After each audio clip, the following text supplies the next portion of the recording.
ఎక్కువ కాలం నిల్వ చేసుకోవడానికి ఎలాంటి పద్ధతులను అవలంబిస్తాము అనేటువంటి అంశాలను నేర్చుకోబోతున్నాం. ఓకేనా? కాబట్టి పట్టినటువంటి చేపలను నిల్వ చేసే పద్ధతులు అనేటువంటి టాపిక్ ఈరోజు చూస్తున్నాం.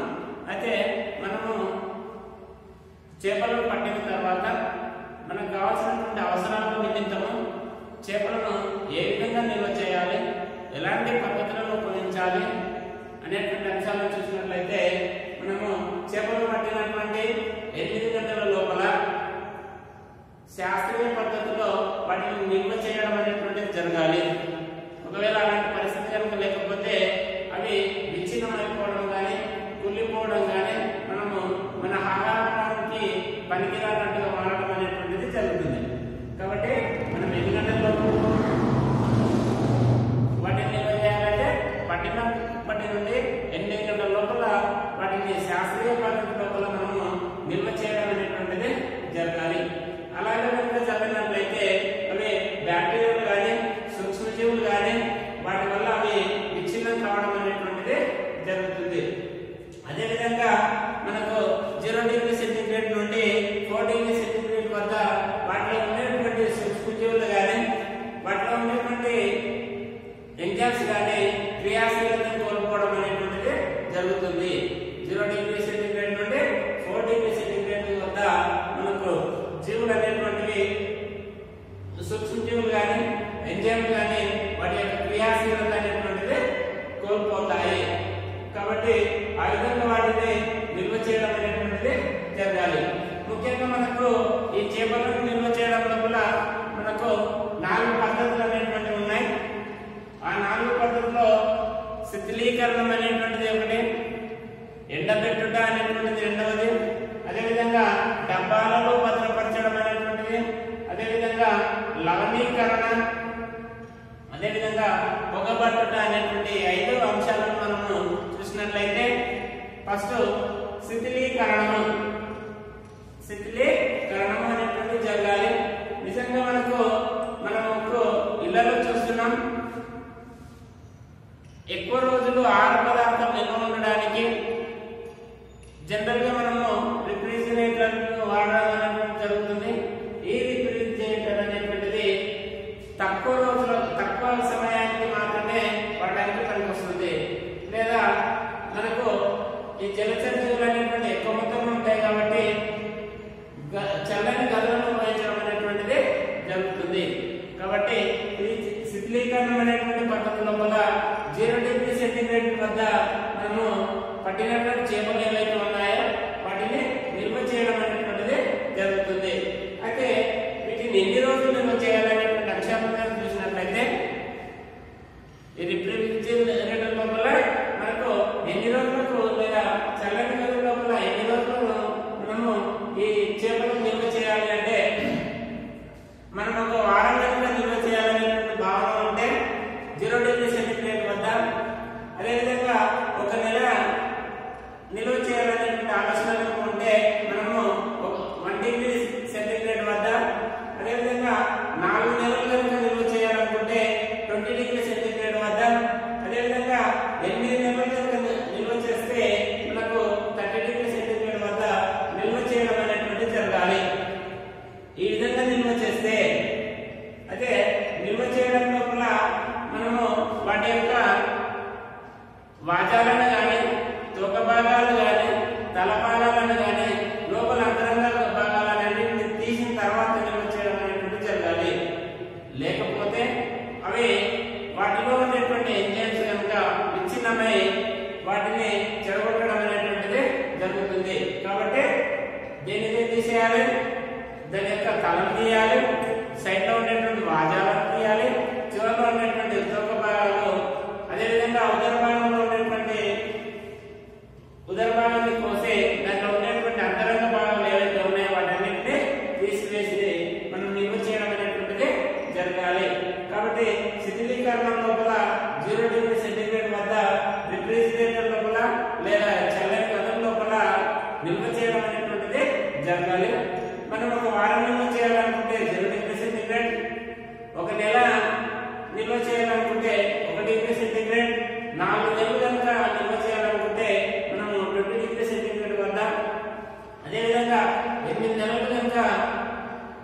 నిల్వ చేయాలనుకుంటే 30 డిగ్రీ సెంటీగ్రేడ్ వద్ద వాటిని శీతలీకరణ చేయడం అనేటువంటిది జరగాలి. నెక్స్ట్ డబ్బాలలో ఎండబెట్టుట. ఈ డబ్బాలలో ఎండలో ఎండబెట్టడం అనేటువంటిది చూసినట్లయితే మనము ఎండ లోపల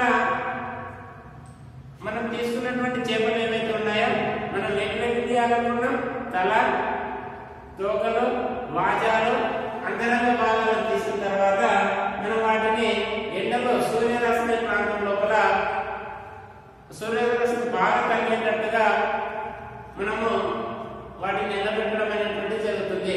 ఈ సూర్యరశ్మి వల్ల లేదా అధిక వేడి వల్ల ఏమవుతుందంటే వాటిలో ఉన్నటువంటి నీటి శాతం అంతా కూడా తగ్గిపోయి వాటిలో ఉండేటువంటి క్రిములు కానీ బ్యాక్టీరియాస్ కానీ ఉండకుండా ఉండడం చనిపోవడం అనేటువంటిది జరుగుతుంది. ఆ విధంగా బాగా ఎండబెట్టడం అనేటువంటిది జరగాలి.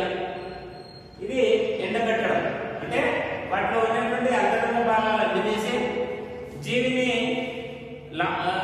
ఎండలో బాగా ఎండ ఉన్నప్పుడు వాటిలో ఉన్నటువంటి నీటి శాతం తగ్గిపోవడానికి ఎండబెట్టడం అనేటువంటిది జరగాలి. ఇది శాస్త్రీయమైనటువంటి పద్ధతులు.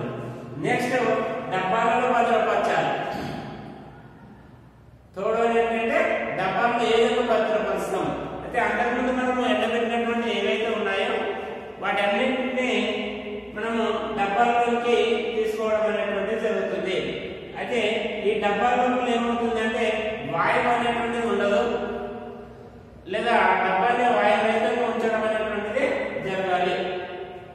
ఈ వాయురహితంగా ఉంచిన తర్వాత మనము తీసుకున్నటువంటి చేపలు ఏవైతే ఉన్నాయో వాటికి బ్రౌన్ ద్రావణాన్ని కలపాలి. బ్రౌన్ ద్రావణాన్ని కలిపిన తర్వాత మనము ఆలివ్ ఆయిల్ తీసుకొని 5 నిమిషాలు వేడి చేయడం అనేటువంటిది జరగాలి. డబ్బాలో భద్రపరిచేటప్పుడు మనము తీసుకున్నటువంటి చేపల ముక్కలు ఏవైతే ఉన్నాయో వాటికి ఫస్ట్ వాటిని బ్రౌన్ ద్రావణాన్ని కలపాలి. బ్రౌన్ ద్రావణాన్ని కలిపిన తర్వాత వీటిని ఆలివ్ ఆయిల్ అనేటువంటి తీసుకొని మిక్స్ చేసి మనకు కావాల్సినటువంటి 5 నిమిషాల వరకు వేడి చేసి మనము డబ్బాల్లో భద్రపరచడం అనేటువంటి జరుగుతుంది. ఈ విధంగా చేస్తే వాటిలో ఉన్నటువంటి వాటర్ అనేటువంటిది లేదా సూక్ష్మజీవులు అనేటువంటిది నశించిపోవడం అనేటువంటిది జరుగుతుంది. నెక్స్ట్ వన్ లవణీకరణ. ఈ లవణీకరణం అనేటువంటిది మనకు 2 రకాలుగా జరుగుతుంది. ఒకటి తడి లవణీకరణ, పొడి లవణీకరణ. లవణీకరణం అంటే లవణాన్ని కలపడం అనేది. ఓకేనా? ఈ లవణాన్ని కలపడం అనేటువంటిది మనం తీసుకున్నటువంటి చేపలు ఏవైతే ఉన్నాయో ఈ చేపలకు మనము తడి లవణీకరణం లోపల 20 నుంచి 30% తడి లవణీకరణాన్ని పాటించి ఈ లవణీకరణ తర్వాత 10 నుంచి 20 గంటల వాటిని లవణీకరణం అనేటువంటి చేయాలి. ఎంతసేపు 20 నుంచి 30% చేపలను మనము 10 నుంచి 20 గంటల లవణీకరణం అనేటువంటిది చేయవలసి ఉంటుంది. అదేవిధంగా పొడి లవణీకరణం లోపల తీసుకున్నటువంటి లవణీకరణ చేయబడినటువంటి చేపలు ఏవైతే ఉన్నాయో వాటికి బ్రౌన్ ద్రావణాన్ని కలపడం అనేటువంటిది జరుగుతుంది. ఈ బ్రౌన్ ద్రావణాన్ని ఏ విధంగా కలపాలి అంటే 1:3 కానీ లేదా 1:10% లోపల చేపలకు మనము పొడి లవణీకరణం అనేటువంటిది చేయవలసినటువంటి అవసరం ఉంటుంది. ఇది లవణీకరణానికి సంబంధించినటువంటి అంశాలు. నెక్స్ట్ వన్ పొగ పెట్టడం లేదా దాన్ని దునీకరణం చేయడం అంటాం. పొగ పెట్టడం మనం తీసుకున్నటువంటి చేపలు ఏవైతే ఉన్నాయో వాటికి కావాల్సినటువంటి టేస్ట్ సంబంధించినటువంటి కారం కానీ పసుపు కానీ వీటిని కలిపి ఎండబెట్టిన తర్వాత వాటిని అంటే డబ్బాల పైన కానీ చేపల పైన కానీ తాళ్ళు కట్టి వాటిని పొగ కింద ప్రాంతంలో మనము పొగ వచ్చేటట్టుగా దునీకరణ వచ్చేటట్టుగా చేసుకుని వాటిని పై భాగంలో తాళ్ళు కట్టి ఉంచడం అనేటువంటిది జరుగుతుంది. అయితే ఈ పొగ పెట్టడం లోపల కొంత ఉష్ణోగ్రత అనేటువంటిది ఎక్కువ వచ్చేటట్టు చూసుకోవాలి. మొట్టమొదట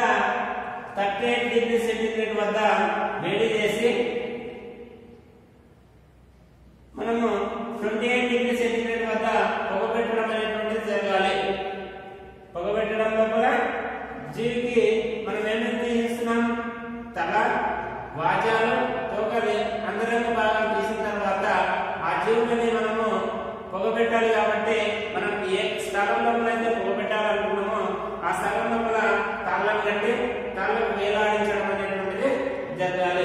అప్పుడు అంతకు ముందే వాటిని 30 డిగ్రీ సెంటీగ్రేడ్ వద్ద వేడి చేసిన తర్వాత 28 డిగ్రీ సెంటీగ్రేడ్ వద్ద మనం పొగను ఉంచడం అనేటువంటిది జరగాలి.